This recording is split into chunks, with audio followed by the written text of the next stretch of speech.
very good evening and a warm welcome to the program. Thank you for joining us. We're coming to you from the Kampala Serena Conference Center, the NTV Uganda studios, and tonight, overcrowded living conditions, poor sanitation, drugs, and so on. We talk about menstrual hygiene of the girls growing up in the ghetto. When we're talking about period poverty, the lack of access to sanitary products, menstrual hygiene education, toilets, hand washing facilities, and so on. Not being able to have these or access facilities makes it harder for women and young girls to manage their periods safely and with dignity. My guests tonight are young women who have lived and still live in the ghetto. I'll very quickly introduce them, and I have their permission to say ghetto, right? Yeah. Okay. I'll quickly introduce them, and I'll start at the very end. We have Constance Nakato, who is 13 years old. Constance, thank you for joining us. You're welcome. All right, and next to Constance, we have Esperanza Babide, who is also 13 years old. Thank you, Esperanza, for joining us. You're welcome. So Constance and Esperanza are twins, if you hadn't noticed, and they're here with the permission of their mother because they're 13 years old, and they've also consented to share their stories with us in the hopes that they're helping other young girls who are out there watching. And finally, we have Kate Nabale, who is 19 years old. Kate, it's good to see you. Thank you. All right. So I want us to run through what life is like in the ghetto. I don't know which of you would like to start and just tell us, paint a picture for us, what it's like for you in the ghetto as girls. Okay, let me start with it. As we all know, the ghetto life, the people very well know that in the ghetto things are not easy. It is very difficult to get food, very difficult to get the needs. It is very difficult, so people have to, have to fight. You have to work hard so that you get what to eat at home. You sustain your people at home. So it is very difficult. The drugs, we young girls, now let me say we are drug addicted because sometimes you're working, you just have that smoke in you. So it is not easy. The water, sewage everywhere. It is not easy to live in the ghetto, but that's where we live, and that's where we have grown up from. Okay. And we are very happy to come to come from there. We are very happy. If at all I mention it, I'm coming from Kamwacha, everyone will say, "Hey, Kamwacha, you people, you're not easy." But me, I'm very comfortable with it because that's the place where I'm coming from. All right, thank you, Esperanza. And for me, I'm happy because I'm coming from Kamwacha. Although they are drug addicts, but there are also some good people. There are some good people, and there are guardians who try to say, "Don't do this. This is wrong." Then they are guiding us from not getting spoiled. Don't go. Don't work at night. Don't just wait around. Stay home and do the house chores. Well, even your parents have gone somewhere to work, to search for money, because there are people, there are very many people. Everyone has her or his own business trying to make a living there. But for us girls, we have to keep ourselves from these people who are drug addicted so that they cannot use us. Okay. Yes. Thank you, Esperanza. Constance, do you want to add to that? Yes. Some people think that Kamwacha is a bad place, but there are some good people who can guide us and who can protect us. Not all the people who live in Kamwacha they are bad. Some are good, and some are good people, and some protect us. Okay, and that's nice. To add on that, they have a saying that not everything that is taken to garage is a car. Okay. So staying in a ghetto, it doesn't mean that you're all the same. Yeah. Okay. I wanted us to talk about menstruation, and I want to know what your knowledge of it is. Talk to me about your first period. Had anyone talked to you about it? Did you expect it? And what did you think when it happened? Who's ready to start? Okay, with the menstruation, I was informed because I was in P7 vacation. How old were you? By then, I think I was 13 by then. I was in P7 vacation, so my grandmother had to prepare me to go to the village like and stay there for some few months. Okay. So I was happy because my mom stays in the village. So by then, I was on that day even.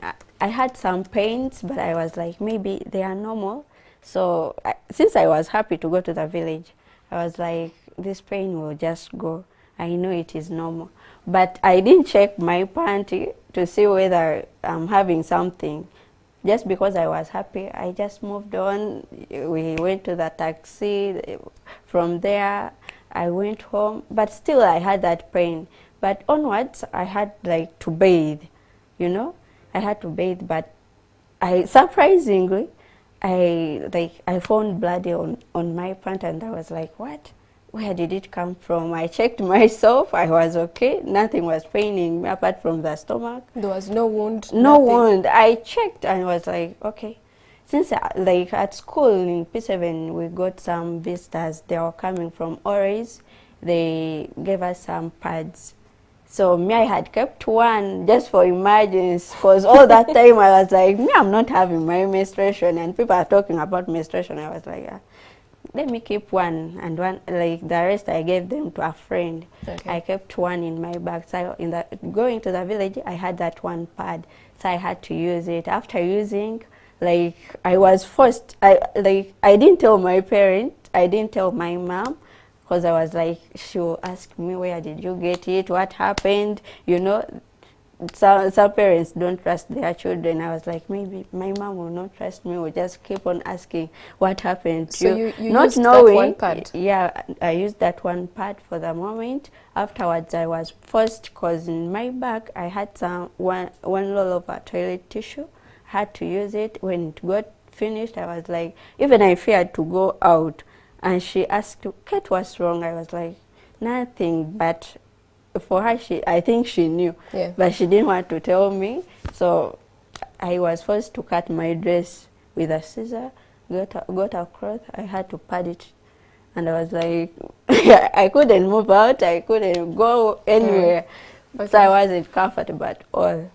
Esperanza, do you want to tell me about your first period? Yes, for me, my first one, I was at school. Then at break time, I started feeling here a lot of pain. Then after break, we stayed there.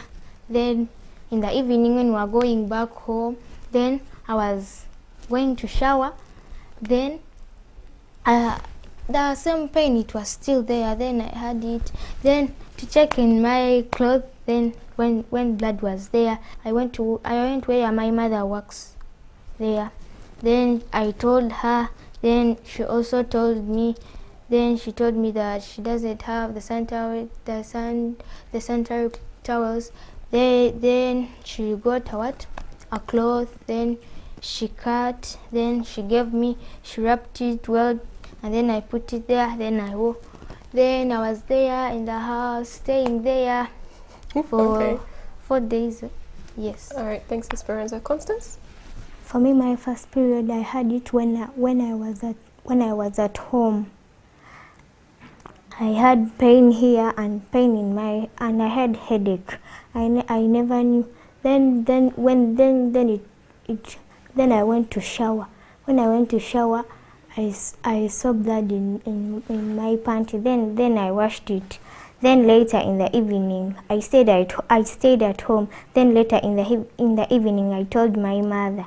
Then my mother gave me clothes to put in my panty and then to wear. Okay. What is the worst thing for any of you that has happened as a result, or when you were having your period? Were you ever ashamed of it? Were you ever scared? What has been the worst thing that has happened? Me, like, I always have that pain, cramps. I always have that pain, and it's a lot. I can't even move when it's my first day in that month. I can't move for something like, I think, something like 9 hours. I can't move anywhere. The stomach is too much. That pain is too much. So even going to school was a difficult, because I remember when we are like going to sit for our exams, that was, I think, senior 4. It was, I think, the last paper. I had it But my dear, I don't know even how I passed the paper because I had a lot of pain. And even I didn't understand what they gave us in the paper. Well, I'm glad you passed the paper. Constance and Esperanza, has any of you ever missed school because of your period?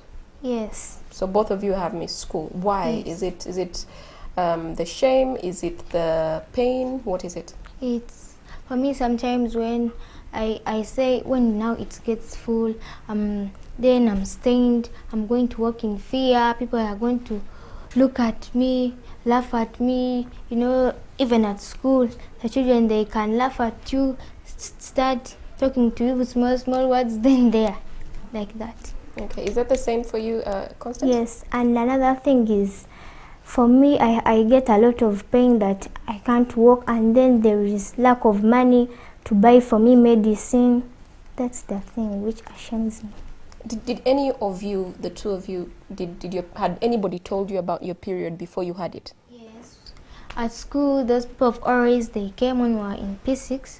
They came, they explained to us, and then they removed them. Then they showed us the way how we are going to use them, and then they did like this, and then they showed us that they are not falling, they are comfortable, no staying for 8 hours. Yes. Even our senior woman teacher told us. Okay, so what did she tell you? She told us the same. Okay. Yes. You've missed school, Kate? Yeah, exactly. Because with that pain and not having pads, you can't go to school. Okay. How do you guys dispose in the ghetto? How do you dispose of your pad, or are you still using toilet paper and cloth, or do you have any access to pads now? Yeah, as per now, they gave us some pads, the Raise Ghetto initiative. They gave us some pads. So as per now, we use pads. So where do you dispose them? Like after using, what I do, like I wrap it in a paper and put it in the dustbin. Okay. Yeah. Okay, but what do you do? I wrap it and then I put in the black cover. I close it, then I throw. Where do you throw? We put in the we collect the rubbish. We put in the rubbish. Then after the car comes, those trucks. The garbage trucks. And then they take them. Is that the same for you? Okay. So typically we would recommend that for people who have access to sanitary bins, they would just dispose them into a sanitary bin. It's hygienic, it's safe, and whoever takes the sanitary pads then incinerates them. I think at this point, incineration is the safest thing. The next safe thing, obviously, is recycling. So I think for us, incineration is the safest thing to do, because some people use sanitary towels that are lined with plastic, and then if you're throwing them into a pit latrine, then they are not getting degraded, and then you're blocking, it all causes a lot of plastic waste that is in large amounts. Well, let's take a short break and we'll be right back to talk more about your experiences.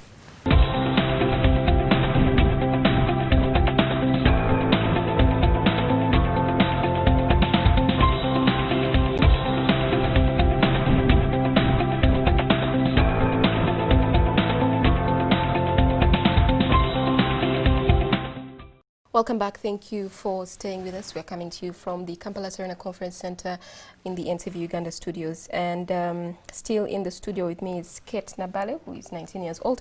We've given Constance and Esperanza a few minutes to catch their breath while we speak to two other people.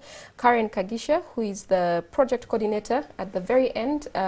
She's the Rise Ghetto Initiative, project coordinator of Menstrual Pass program. Karen, it's good to have you. Thank you, Josephine. I know I ambushed you, but I'm so glad that you stayed to talk to us about that. And next to her is Gertrude Emojong, who is the National and Marketing Communications Lead at AfriPads. Welcome, Gertrude. It's good to have you. Thank you for having me, Josephine. I know for a fact that AfriPads does reusable pads. Yes. And I've always struggled with the reusable pads, and when it comes to the sanitation aspect of them in terms of keeping clean, and if for example I will ask Kate, how easy it is to get water and soap? Is it easy? Is it Like, a quick thing? actually, it's not a quick thing. Like, you have to walk, like you have to foot, and when like it just goes, the areas around you, they don't have it, so you just have to stay without. Yeah, because I'm thinking about if we're already struggling to get water to cook food now, and it requires quite a bit of water to clean the sanitaries. But we're going to talk about all of that, Gertrude, and you're going to talk to me about the how to actually use them. Yeah. Kate, I wanted to ask you, were you ever taught about keeping clean during your menstrual period? Actually, no. Do you know anything about that, how to keep clean during your period? Yeah, as per now, I've got someone, like, I got someone who taught me, and who showed me what to do, because those past few years I didn't know, because I kept quiet. I told you I kept quiet. I didn't say anything. So what were you and doing? I had never seen anyone doing it. What were you doing? Me, I could even forget the pad anyway. And I'm like, oh my Jesus, I forgot it. But so my grandmother, when she realized it, she was like, no, that's not how we do things. Because for them, yes, they used to have those clothes. So she told me, you have to wash it, you hang it somewhere, iron it. Yeah. She did a very great job, I think. Okay. Karen, I'm curious about the Rise Ghetto initiative. Talk to me about that. And I know that this is where Kate and Constance and Esperanza fall. They're part of your team. What exactly do you do in the initiative? Thank you, Josephine.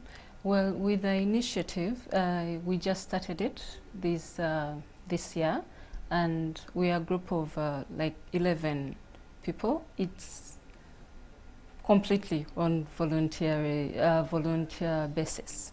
It's a charity non-profit organization, and we are focusing on empowering and mentoring ghetto young adults. We are looking at ages of between 13 to 24. And with what happens in the ghetto, we've seen people, most times, people will always go to most organizations always focus on upcountry. They always look at the girls or the young adults upcountry because they believe they're the ones who don't have access to most of the things. But then we forget the people who are around us. And with the ghetto, I don't know, there is always that mentality or the saying that there is nothing good. They always look at them as people who have failed in life, but we are looking at children who are growing. That's why we come in at the age of the teenagers, because we are looking at people who hope to be something in future, and they expect to have certain things in life. Yeah, I know that you're the project coordinator of the Menstrual Pass program, and Yes. I guess that means you sort of help in collecting money for sanitaries for the girls. But why sanitaries? I know that a lot of people, when they're thinking about what to donate, they're donating clothes, they're donating food items. Why sanitaries?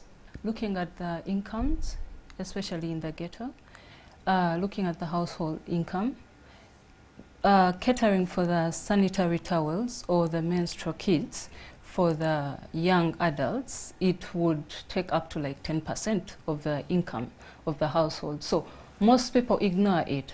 Yeah. So that is where we come in to help, especially the vulnerable that can't afford those menstrual towels, and we support them with that. All right, that's good to know. Gertrude, I know sanitaries are quite expensive, so I can really understand the thinking behind the reusable. A sanitary right now costs between 3,500 a pack to about 9,000. There are actually some that cost more than that. So just talk to me about the reusable sanitary. As AfriPads, we are a social business that actually manufactures reusable sanitary pads here in Uganda, in Masaka, Uganda. And the thinking behind reusable sanitary pads is that the cost, as you mentioned, for disposable sanitary pads is over and beyond what most people in impoverished communities can actually afford. So the beauty with reusable sanitary pads is that you have a solution that can last you for over 12 months. So that saves you money month in and month out. Instead of you forking out money to buy pads, disposable pads for yourself, you have this solution that you can use for a whole year. All right. When most of us think about sanitaries, we're thinking of what we're using before the disposable sanitaries came in. And what was comfortable about that for the people who can afford those is you're able to just dispose. You don't have to clean. It's not the best feeling when you have to clean it. I've used it before. So I want to understand, when you're giving these sanitaries out to people, do we actually tell these young girls that, look, you have to actually wash with soap and water because your hygiene is very, very important? So there's information that we developed into the menstrual hygiene curriculum in partnership with a partner organization called WOMINA.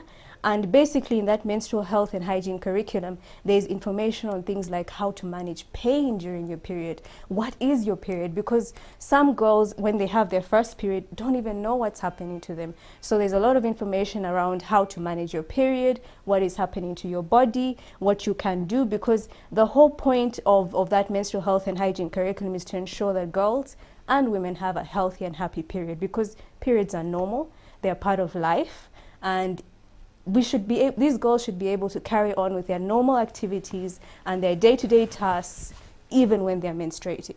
Okay, and I think menstrual hygiene is very, very key, because it can cause physical health risks, and it has been linked to reproductive and urinary tract infections according to UNICEF. But also just to point out that reused and rewashed clothing, which you've been using and Constance and Esperanza have been using, if they're cleaned without soap, can also cause urinary tract infections, yeast infections, and in the long run this can lead to kidney infections and kidney failure if it's not detected in time, and so on. And I'm glad that that's some of the information that you are sharing with the girls that use your product. Karen, I'm curious about where you get your non-profit. Where do you get the support to then support the girls in the ghetto? Initially, it's like I mentioned, it's totally on volunteer, and we are depending on donations. And at the beginning, people were really supportive. We were able to reach out to 500 girls.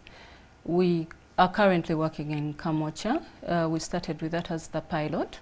And as we gain precedence, then we will move to other ghetto areas.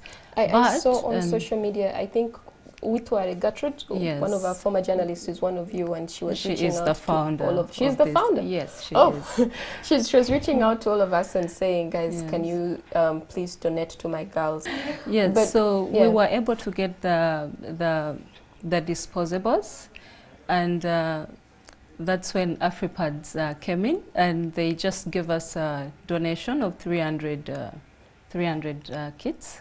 And we are looking at reaching to 300 girls. We are looking at 30 per zone, because there are 10 zones, which will last us for a year. And so we are grateful. Giving how many per person? A kit. It has 5. What's in a kit? The kit has 5 Yes, sanitary. It has 5 sanitary towels, and they can last them for. So we will have to. They gave us a training on how they are supposed to be used. So we will take the girls through the training. Yes, so it's strictly, it's mostly fundraising, and that's what we depend on at the moment. Why do you think this is important, that girls in the ghetto, or girls everywhere, have access to sanitary pads, and where have we been cheating them as a nation? It's important for girls, especially in the ghetto, to have access to sanitary pads, because each and every girl has a right to live out their full potential, and something like menstruation really should not hold anyone back. But we are also cognizant of the fact that girls in the ghetto are part of a marginalized group of women. Whenever you think of donations, as Kellen said, people always think about going up country, they think about refugee, and they think about other special interest groups. But there's a section of women, a subsection of women, like girls living in the ghetto, girls living on the streets, women in prisons, and other women who are really on the fringes and therefore are left out, but they are actually more in need than other women and girls. But we are also cognizant that worldwide there's period poverty. And the COVID pandemic has not made it any easier. It has actually exacerbated it, because more and more women and girls are now unable to afford menstrual health supplies. And that's why as AfriPads, we're very touched. As AfriPads, we also work with our sister organization called the AfriPads Foundation, which is based in the Netherlands, and they fundraise for donations such as the donation we made to the Rise Ghetto initiative. And we were touched by the plight of these girls living in these impoverished areas of Kambodscha, and decided to donate to them not just the AfriPads schoolgirl kit, which has 5 reusable sanitary pads and 2 carrying pouches, but as well as AfriPads underwear, which you can see like this, you know, AfriPads underwear, because we understand that you need to have underwear to wear a pad, obviously. Yeah, that's very, very key, actually. Yes, it's very, very key.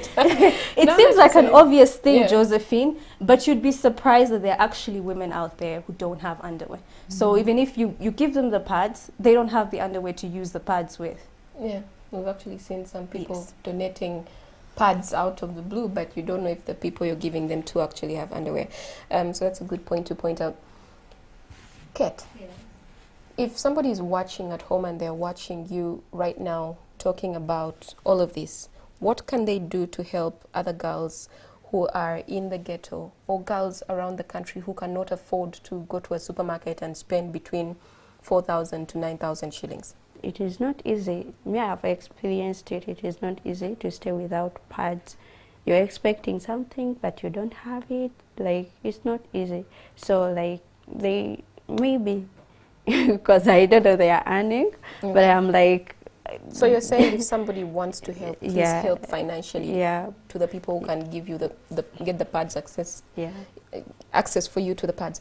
All right, and you know, to Gertrude and Karen, people who are watching at home, what would you ask of them if they want to help in ensuring that girls around the country get sanitaries? And this is not even about your organizations. Menstruation is something that is very natural, and it's unavoidable. So we ought to all be touched, you know. We ought to all be touched and do as much as we can to help our younger sisters, our children, our daughters, our relatives, and even just our fellow women and girls with pads. Because something as simple as supporting the Menstrual Purse program or supporting the AfriPads Foundation, with just that little contribution, you're not just, it's more than a pad actually. It's actually a dignity kit, you know. You are restoring somebody's dignity. You're giving them the tools to be able to live their life, you know. You would want to be able to carry on your normal activities, play sport, dance, etc., without having to worry about staining yourself, without you having to worry, especially with women who are in impoverished situations. No one should have to make that sacrifice. Today, should I buy food or should I buy pads, you know? So if you can lend a helping hand, we ought to as a human being. I mean, the right to menstruate with safety and dignity is actually a basic human right, and half of the population, half of the world's population menstruates. So we ought to do our bit and fight period poverty. Also, just to pick from what Gertrude said, I think about some of the girls who there's an actual condition about not having your period because of stress, because of, you know, the circumstances around you, and you're not having your period, and that's not normal. And I think one of the ways to help the stressful situation is to give access to these girls, so they have one less thing to worry about. But Karen, as you close, what would you like to say to anyone who would like to help? Okay, like Gertrude was saying, or like Gertrude said, this is part of us. We've looking back to us menstruating, it's always not easy at the beginning, but then you have to live with it. And these are girls we are trying to empower. We are looking at the girl child. We are looking at someone out there who they are not going to feel bad because they are menstruating. They have to stay back at home. They can't go to school because they are missing out. They don't have sanitary towels. We are looking at someone out there who can't talk to anyone about their menstrual issues, maybe the pains, the cramps. We are looking at different issues, but mostly it's the menstrual poverty.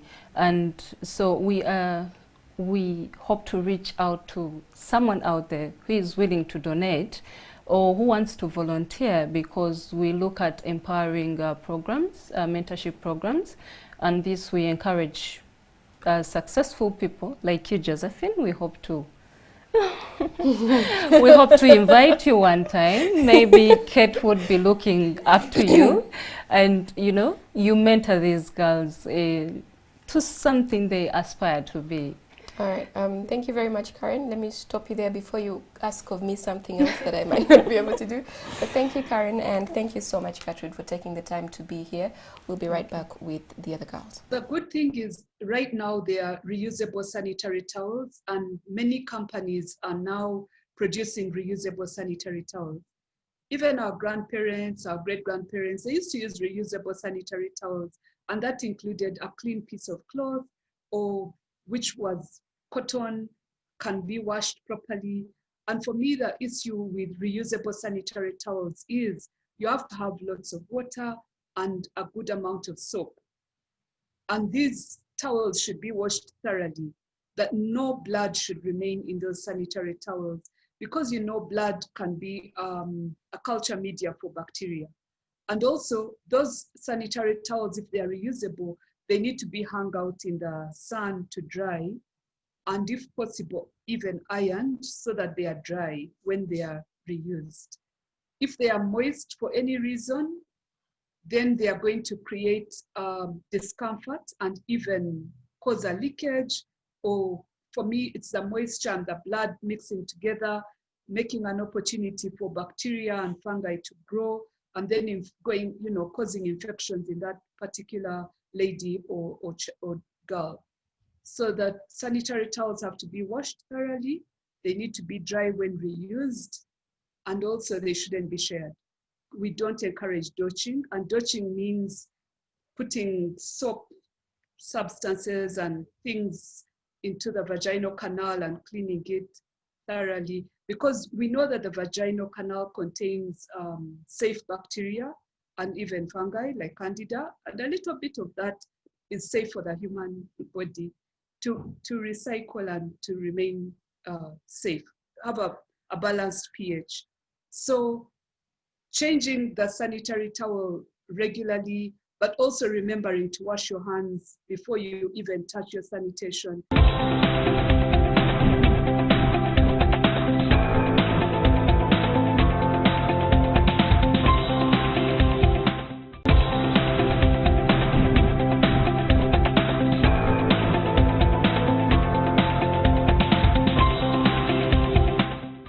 Welcome back. Thank you for staying with us. We're coming to you from the Kampala Serena Conference Center, NTV Uganda Studios, and we continue with our conversation on menstrual health in terms of when you're living in areas where it's hard to access sanitaries and all the other things that you need. So we're back in the studio with Constance, Esperanza, and Kate. Once again, I'd like to say that we have permission to have Constance and Esperanza, who are 13 years of age. We have permission from their parents to have them on the show, and they also consented to have this conversation with us. Welcome back. It's good to have you both back. Thank you. I wanted to ask you, you know that there's stigma around menstruation. Do we know that? Yes. Do you know that? How do we stop that stigma? What can we as girls, young girls, how do we start to have, to tell people more about menstruation so that the boys in our classes don't tease us, the men that we meet don't tease us, how the other girls don't laugh at us? How do we start to stop that stigma? Like, you first have to be confident, yeah? Because even if you're putting, like, you're having that cloth, you have to be confident. Like, that comes in, like, getting nervous comes in when you're like, you're afraid, you're touching your clothes. Every time you're turning back to check on it, like the skirt, you're turning back to check. Like, you're afraid that people are going to laugh at you. I would just feel like I have to learn how they make them, because I would also like one day I give them to other girls who are like me, because the Rise Ghetto initiatives helped us, like the way they did it. I also want, like, one day I do it, because it is helpful. Yeah, that's Now great. we are happy, you know, just because of what they did. What would you like done about the struggles that you've gone through in terms of menstrual health? Esperanza? What should be done is to give to also other children to get. To get sanitary towels? Yes. Right. Not to be suffering, being worried, not moving, staying at home, being missing school, being afraid that you are going to be working, then you are stained, people, they are going to laugh at you. Right. Yeah. Constance, do you have anything to add to that? Okay. Kate? Yeah, me, like, right now, I would like to meet Mrs. Gertrude, like, some advice, because me, I have a lot of pain, and I had her talking about it. So I think I should run to her, like, get that advice, because I always have a lot of pain, cramps for the whole day. I think I can't do anything up to now. Okay, we're going to talk about that pain when we get out of the show. My final question to all three of you. You know about COVID-19. I know you all came wearing your masks into the studio, and I thank you for respecting the guidelines of the Ministry of Health. I want to ask you, a lot of your colleagues are out of school, fellow students like you, even yourselves. What would you advise them to do with themselves during this period so that they do not get into the trap of behavior that is unbecoming and that would put them in trouble? For me, I'll start with you. Yes. For me, I want to advise them that they should start home and they should listen to their parents. When they tell them that don't move at night, don't do such things, they should listen. All right. Thank you, Constance. Esperanza? Me, the same. I would like to say to all pupils, students at home, staying there, they should stay at home and do what their parents told them to do, and to be nice and behaving well. Thank you, Esperanza. Are you guys revising? I hope you're revising and not thinking that this is the end of school. Yes. Yes, we are revising. All right. Kate, finally? Me, as Kate, like, all girls, even boys, this is not the end of the world. This is not the end of it all, because we still have to go back to school. But how are you going to go back to school? With pregnant? With, like, when it is time to go to school, you're married? No, girls should perfect that. I humbly ask you, please don't go out with men. You know, beautiful things are in future. Our future is not now. We still have to, like, to run after our future. Still have to work for it. So girls, parents, please, our parents, like, I humbly ask you, please protect the girls. You know, the girls are the flowers of the world. Please and please protect them. Girls at home, I know they were going to watch this, like, this story. Please, if you're there and listening, like, take the advice. You know, sometimes we say our parents are old. Now, for them, they don't know this .com world. Me, I have to go out with a boyfriend, but my dear, you're going to get pregnant. And when it is time to go to school, you look at your friend putting on a uniform, she's smart, and for you, like, you're having a capital D. Now, how are you going to go to school? So girls, protect yourself. Be vigilant. Don't go out with men. Those men are liars. They are just using this chance just because we are at home. They just want you to make mistakes. For them, maybe they are in their future. They are going to give you something like 10,000. You go in for it. you have AIDS and others, like some other diseases. So please and please stay at home, stay safe. COVID is there, but we have to fight it. It's important for us to normalize the conversation of menstruation, because many girls get a lot of frustrations and even depression because, you know, menstruation seems like a taboo for many families. And yet menstruation is not a taboo. It's a normal physiological functioning process, and every woman goes through menstruation. Women who don't go through menstruation also get frustrated, by the way. So it's important for us to start talking to our daughters and sisters about the issue of menstruation. Like when the boobies come and they stay, then 2 years from then, the periods are likely to come. So it's important to start, you know, priming that girl. That's around P5, P6, P7, that the periods are actually going to come anytime. And even learn how to wear the sanitary towel. Mental health and menstruation are linked together. A lot of women get a low reduction in their estrogen and progesterone, which is what keeps women calm. And so they'll snap at any time, you know, road rage and you know, even yell at people, and then they'll be mistaken to be bad managers. Yet in fact, they're actually going through pain. And dysmenorrhea is a period pain. And people call it cramps, people call it the red horse, they call it all sorts of names, Echiba in Luganda, and call it whatever, but it can be extremely painful.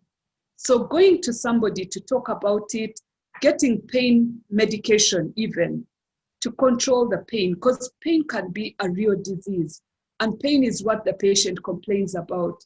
If you're in pain, you're in pain. You cannot say you're not. And if you're in pain, you should get treated for it. I think that we should teach our girls to always be prepared. You know, there are sessions for girl guides and mother-daughter talk, and we should all always be prepared. There are these little purses that girls carry around, even in their handbags, and that bag always has a sanitary pad, okay? But in the event that you're not prepared, the tissue paper is really, as you called it, an emergency. But honestly speaking, tissue paper should not be the best option for people to use because it flakes, it can go up the wrong way, it can, you know, it's uncomfortable, it doesn't soak up a lot of blood. And when a girl gets an embarrassment of wetting herself because the toilet paper leaked, it can be very embarrassing. So I think preparation and anticipatory guidance of what could happen if you're not prepared, I think is a better message to give the girls, other than saying if you're stuck, use toilet paper.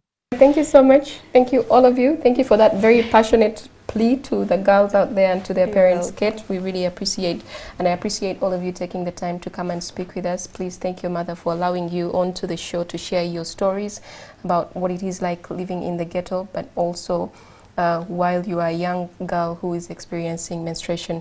Well, that brings us to the end of our show for tonight. Thank you so much for joining us. And coming up is NTV Weekend Edition.